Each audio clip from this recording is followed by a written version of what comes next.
Welcome to This Explainer. Okay, today we are diving into a totally fascinating and honestly incredibly urgent proposal coming straight out of Nepal. Just imagine, for a second, living in a country where your very geography is, well, breathtakingly beautiful, but also constantly trying to test your absolute limits.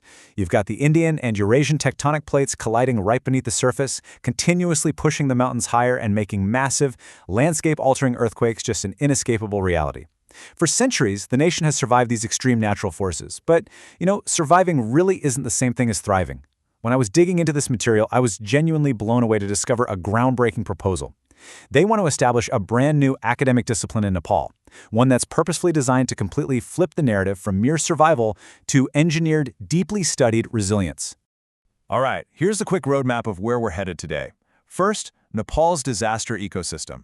2, the missing academic link. 3, defining disasterology. 4, the DRR Academy. And finally, number 5, a resilient future. But before we get into the nuts and bolts of this proposal, let me ask you something. Are disasters truly just natural? I mean, we use the phrase natural disaster all the time, right? It's totally ingrained in our everyday vocabulary. But we really need to challenge that core assumption right out of the gate.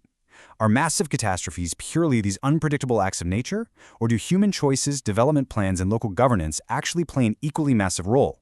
Keep that in the back of your mind as we go. Let's zoom out for a second to really grasp the sheer frequency and urgency of this threat. When you look at the recent history, it paints a pretty relentless picture. You had the devastating 1934 earthquake that basically flattened major cities. Fast forward a bit, and in 2014, the massive Jure landslide wiped out entire villages and completely blocked a major river, which created this terrifying secondary flood threat. Then came the tragic 2015 Gorkha earthquake, which literally shifted the ground of Kathmandu by an entire meter in a matter of seconds. And, more recently, the 2021 Melamchi floods washed away vital infrastructure basically overnight. And hey, that doesn't even account for the recurring monsoon floods, urban fires, or glacial lake outbursts. The frequency of these events is visibly ramping up, driven by climate change and unmanaged development. The threat is just constant. Section 1, Nepal's disaster ecosystem and the missing link. So we really have to understand that Nepal's position on the Himalayan seismic belt, combined with rapid urbanization and deep socioeconomic inequalities, creates this uniquely hazardous ecosystem. The impact of these events goes way, way beyond just physical destruction. They shake entire governance systems, local economies, and public health. But right now, Nepal's disaster management education is completely fragmented. You get a little bit of it in engineering, where they learn to build stronger walls. You get some in public health, a little bit in forestry. It's all very heavily project-driven. On the flip side, the proposed approach is a unified, interdisciplinary framework that is entirely knowledge-driven. They're basically realizing that, hey, you can't just engineer your way out of a disaster. You absolutely need the humanities, the social sciences, and local indigenous knowledge all working together. And because of that historical fragmentation, Nepal is dealing with some truly critical gaps today. The fallout from these recurring disasters has exposed severe shortages in qualified disaster risk reduction professionals. There's a really weak integration of social sciences, and honestly, insufficient humanitarian education across the board. But the thing that really stood out to me is this lack of a dedicated academic discipline. It's kind of wild, right? For a country so prone to extreme events, the fact that there isn't a comprehensive, dedicated academic path to study this stuff is a huge missing piece of the puzzle. Section 2, defining disasterology.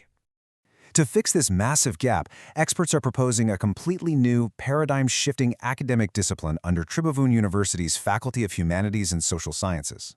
And it all hinges on this formal definition: disasterology. It doesn't view crises as these isolated random events, but as dynamic socio-ecological systems. Think about it like this.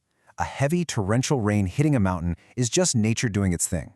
But if that rain hits a poorly planned, hastily constructed mountain road with zero drainage and the whole slope collapses onto a village below, now that is a disaster. Disasterology shifts the focus completely away from the event itself and targets the underlying causes. Let's break down the core equation of this new science step by step because it's super important.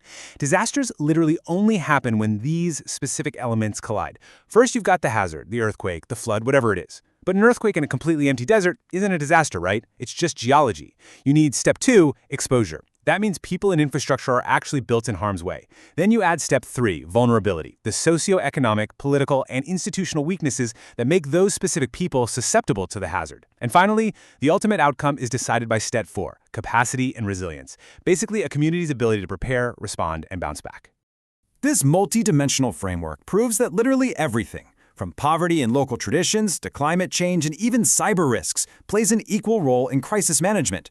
If you're only focusing on the environmental dimensions, like, say, planting trees to stop landslides, but you completely ignore the socioeconomic reality that people are forced to live on that dangerous slope in the first place because of extreme poverty, well, you haven't actually solved the disaster equation. You've got to look at governance, technology, and culture all at the exact same time. Which brings us to the profound realization that answers that very first question we asked. Disasters are socially produced outcomes. They aren't just natural. They are human-made through our development choices, our policies, and our governance. The hazard itself is natural, sure, but a disaster, that's really a measure of our failure to prepare for it. Section 3, the DRR Academy Blueprint. So how do we actually put this powerful theory into practice? Well, enter the blueprint for the DRR Academy. It's a proposed national academic platform designed to institutionalize all this knowledge. Central to the Academy is this awesome 4-year Bachelor of Arts degree in Disasterology and Humanitarian Studies. And the curriculum is incredibly broad. Students will cycle through these specialized clusters. In the technology cluster, they're going to study AI for disaster management, which is super cutting edge. In the Nepal risk cluster, they'll analyze things like Himalayan glacial lake risks. They'll cover climate finance, refugee studies, international disaster law. It's a true 360-degree approach to human security. And the best part? They aren't just memorizing old textbooks. This program is deeply rooted in practical application. Students will actually engage in hands-on resilience training through community immersion. We're talking participatory hazard mapping in local villages, working right alongside the residents. They're going to run live emergency simulations, literally activating an emergency operations center to practice real coordination under intense pressure. They'll intern with the Red Cross, partner with local governments, and it all culminates in a massive capstone research thesis. The proposal also lays out this highly ambitious monitoring framework, projecting massive scaling over just 5 short years. They're looking to jump from 40 enrolled students in year 1 to 250 by year 5. But pay attention to that professional trainees metric. They plan to train 1,000 active professionals by year 5. That is absolutely crucial. It isn't just about shaping young students. It's about rapidly upskilling the people who are already out there on the ground right now, which is arguably even more urgent than waiting 4 years for a brand new graduating class. There's also this planned explosive growth in knowledge generation. A huge component of this proposal is creating the Nepal Disasterology Research Center. They're aiming to publish 50 dedicated research papers annually by year 5, all supported by a brand new academic journal. Historically, a huge pitfall for developing nations in crisis is that they end up relying on foreign experts parachuting in with all these outside assumptions. By generating localized, evidence-based data, Nepal can drive its own national policy, with insights from people who actually know the terrain and understand the culture. Going back to those professional trainees for a second, this academy is going to offer short-term certification programs to immediately upskill the current workforce. We're talking tailored training for security forces, managing search and rescue, and local government officials figuring out how to govern disaster response under Nepal's federal structures. But what I found really insightful was the inclusion of local journalists. Getting the right information flowing during a crisis is literally just as critical as the physical search and rescue, which just highlights how brilliantly broad this disaster ecosystem actually is. Section 4. A resilient future. Now, what is the big picture payoff of investing in the DRR Academy? Well, by institutionalizing this knowledge, Nepal directly supports its own Disaster Risk Reduction Act of 2017, putting real expertise into the hands of local governments. It also aligns flawlessly with global frameworks, like the Sendai Framework, the Paris Climate Agreement, and the UN's Sustainable Development Goals. But I want to highlight the humanitarian localization aspect. This is a massive shift in global power dynamics. It basically means empowering the locals with the ultimate expertise and leadership, rather than defaulting to flying in international aid every single time an event happens.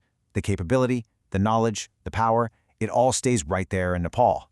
And this brings us to a powerful takeaway that perfectly encapsulates the ultimate vision of the DRR Academy proposal. It's about moving from reactive disaster management toward proactive, risk-informed development. Think about how wild that perspective shift is for a second. When a bridge is built under this framework, it's not just an engineering project anymore. It's a disasterology project.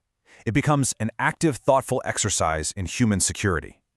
As we wrap up this explainer, we've seen Nepal's incredibly smart blueprint for tackling its complex, hazardous environment through education and interdisciplinary science. But what about your own backyard? Take a look at your own city's development right now. Can you spot one piece of infrastructure that's actually just a vulnerability waiting to be exposed? How does your community handle its disaster ecosystem?